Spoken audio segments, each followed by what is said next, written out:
What's up, guys? Welcome back for another reaction video. Alright, guys, I'm checking out the horror of slavery in Jamaica.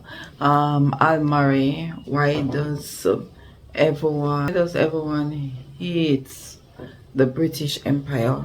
Alright, yes, I guess this is he did like this is one of the parts.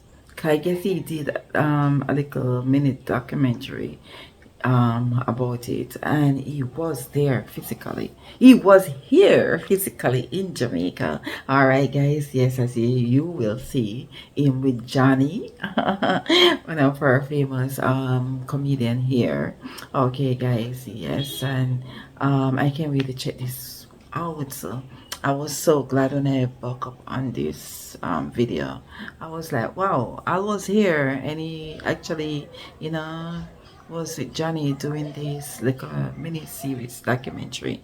All right, so this is one of the parts. So I can't wait to check it out. Let me stop rambling because I'm just so excited to see and to hear what the video is all about. So guys, let's check this clip out.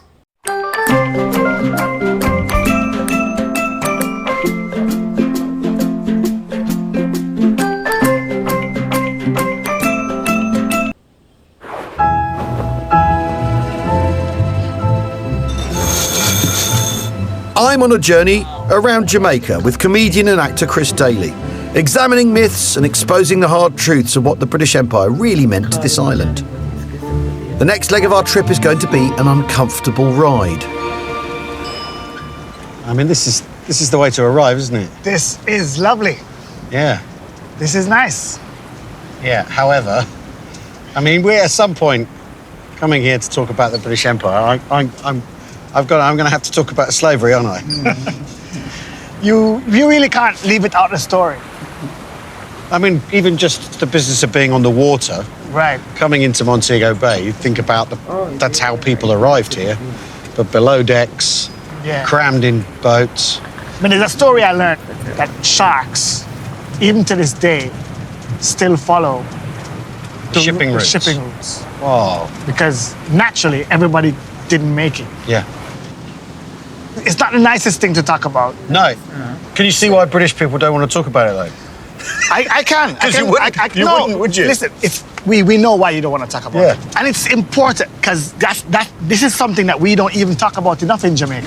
I think people generally just don't want to go there. Right. Yes, sir. And right now, the vibe in Jamaica is all about, one love, Yeah. Jamaica no problem. Yeah. I mean, those are the slogans we've created. Exactly. For the And Chris is right.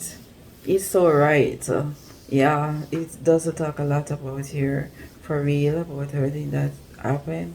And that's what the vibes is. Yeah, it's like you know it's bringing it up. It probably going to be,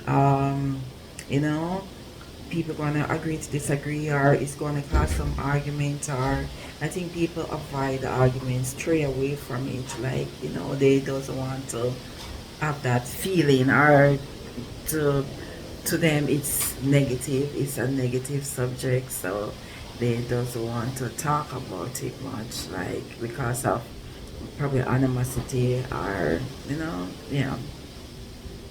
not only for the industry, but for the rest of the world. For the rest of the world. Yeah. I mean, we hear the apologies coming now. Yeah. And they're just not enough. Like, you can't apologize for something like that. Yeah. I mean, there's a cruise ship over there, which is sort of also kind of adds to the irony. They're still coming. They're the ships are still coming. The ships are still coming, but I think they're having a better time of it. Yeah. Moving on, let's retrace our steps a little. For starters, it's fair to say that slavery formed the foundation for economic success in the British Empire. In the 1640s, the so-called Triangle of Trade was set up, whereby merchants would load up in Liverpool with manufactured goods, sail to West Africa, trade the goods for enslaved Africans, sail to the Caribbean, sell their captives, then return to Liverpool with rum, sugar and tobacco to start the cycle all over again. Over the next 160 years, Britain transported around 3.4 million Africans to the Americas and the Caribbean. packed like sardines, unable to stand or exercise for the grueling journey of anywhere from 6 to 12 weeks. 20% of them, around 680,000 people, died en route. For those that survived the journey, further horrors lay in wait. If we're going to talk about slavery, we need to face up to the brutality endured by my ancestors.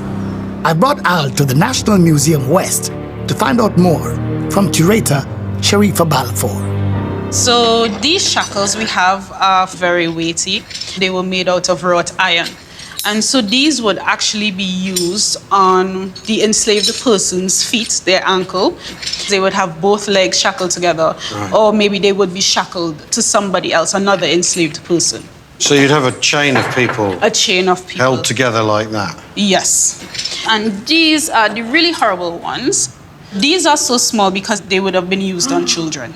And you can just see the sheer size of this one. It's even smaller than my palm.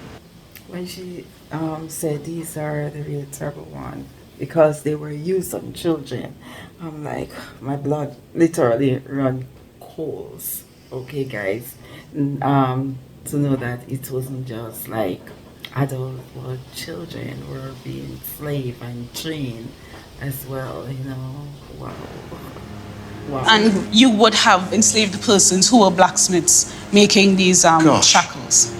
Certainly wouldn't be comfortable at all. Absolutely not. It would cut you, wouldn't it? If you were captured in Africa and you have to be marched from inland to a slave port, by the time you get to the ship, after you've been held on the coast for several months, even sometimes more than a year, you essentially would be raw. And bloodied, yeah. Yeah, absolutely. And on top of that, they're being beaten, they're being whipped. And after they whip you, they would pickle you. And pickling means that they would take salt, vinegar, and bird pepper and rub it into the wounds of the enslaved person. I know that's fact, but I still cannot comprehend that a human being would do this to another. Like I can't digest it. Enslaved Africans were seen as the property of enslavers. So they were not seen as human. They were deemed right next to cows, goats, horses, that kind of thing. And they saw owning slaves as a... Did you hear what she just said? She said they were not seen as human. So basically, that's why they were treated that way. Like what they were seen as animals. So they were treated like animals because that's what they were seen as. That's just crazy though, hearing that. Like, wow, this is crazy. An investment, and you don't want your investment to run away. You see, it's interesting though, because why would you treat an investment like this? It's because they're human beings. Mm-hmm. That's right. Who are capable of running away or revenge or freeing themselves. Every single thing that white enslavers did was to subdue the spirit of the enslaved person because their main concern was a rebellion.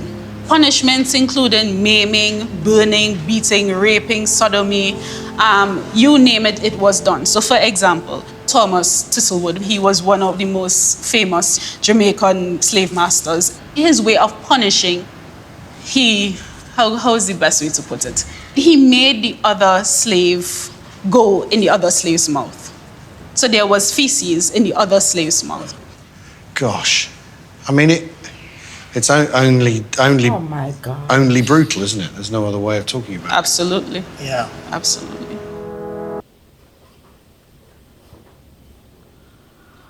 Mercy. Did you hear what she just said? Can you imagine the other slave being forced to do something like that? To pass feces in another human being's mouth? Oh gosh, this really pains my heart to hear this. Gosh, I don't want to cry. But wow. Ooh. Ugh. That's just ridiculously crazy. Slave trading was finally abolished in 1807. It could have been earlier, but for Minister of War and Colonies Secretary Henry Dundas, who added the word gradual into the 1792 Abolition Bill. That delay allowed over 500,000 more Africans to be shipped across the Atlantic. His memorial now sits in the centre of Edinburgh. Even after 1807, slavery continued as the pro-slave trade lobby of sugar plantation owners, merchants and MPs exercised their power to block full emancipation. Business was booming for the empire. Let's not rock the boat. In Jamaica, as word of abolition spread across the plantations, so did unrest. Believing emancipation had been granted, Sam Sharp, slave and deacon of the Baptist Church, organised protests that would shape Jamaica's path out of slavery. So Sam Sharp and his trusted followers, they decided to take an oath with each other to say that on the 28th of December, they were going to announce to the slave masters that they would no longer work until they were paid and granted their freedom. Wow. So it is on the night of December 28, 1831, that Kensington Estate was the first plantation to go up in flames. And by midnight of that night, 16 plantations were on fire. So and the revolution was on. it was on. In the ensuing bloody battles of what became known as the Baptist War or the Great Jamaican Slave Revolt, 14 whites were killed along with 200 enslaved Jamaicans. As retribution for the uprising, Britain's colonial government executed as many as 340 more, including Sam Sharp. But had Sam Sharp wanted a revolution, or did he want peaceful protest? What he wanted was to say that we were going to don our tools, we're going to practice passive resistance. Yeah. But unfortunately, he planned for one thing and something else happened. Yeah. Because So the he- reaction wasn't passive. Right, it was not passive. With slavery finally abolished 7 years after Sam Sharp's courageous stand, the British government borrowed £20 million to give out in compensation, equivalent to almost £2 billion today. Not to the enslaved, though, to their owners for the loss of workers. British taxpayers were repaying that loan up until 2015. Even with abolition, there remains the question of reparations, to compensate the people affected by this horrific crime against humanity. What do you think about the money given over to That would really help with, paying off debt and building the kind.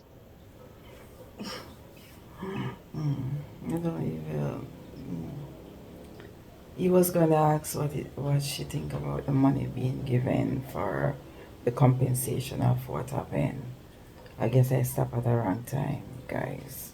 But money, there is always money used to push things under the rug or to pay back, but so many people lost their lives, so many wrongs was done, yeah. I always hear about and always been teach from in school about Sam Sharp. All of the heroes, we have 7 heroes. The have is 6 heroes and 1 heroine. Yes, that is Nanny. But about their brave work that they did to try to, stop all slavery and stuff that was being done here in those days. But like they said, he was trying to do a peaceful,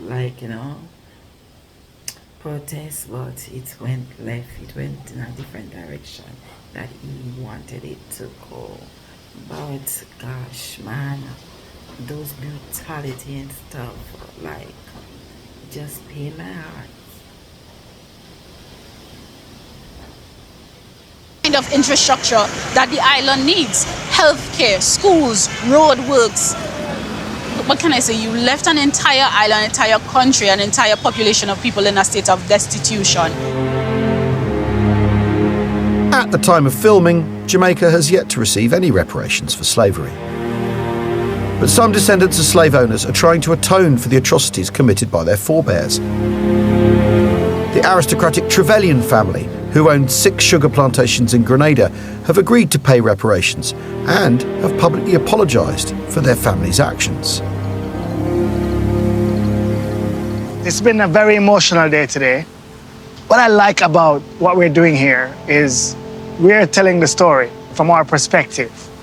And it's an important story to tell. When you come face to face with slavery, even at this historical distance, even with the distance of time, this perspective, the barbarity, the horror, the core injustice of the whole thing is still shocking. And I think that explains why some people are now looking to reparation as the way of righting this wrong, as a solution. When I saw the shackles, it brought home to me how cruel humanity can be. I thought about trying them on today.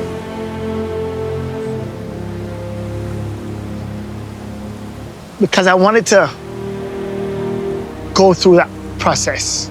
Because I'm an actor too. And I wanted to give myself the opportunity to feel. But I also felt like, I know we're going after the truth, but it probably would have been too much for me. Even now, feeling it now would have been too much for me.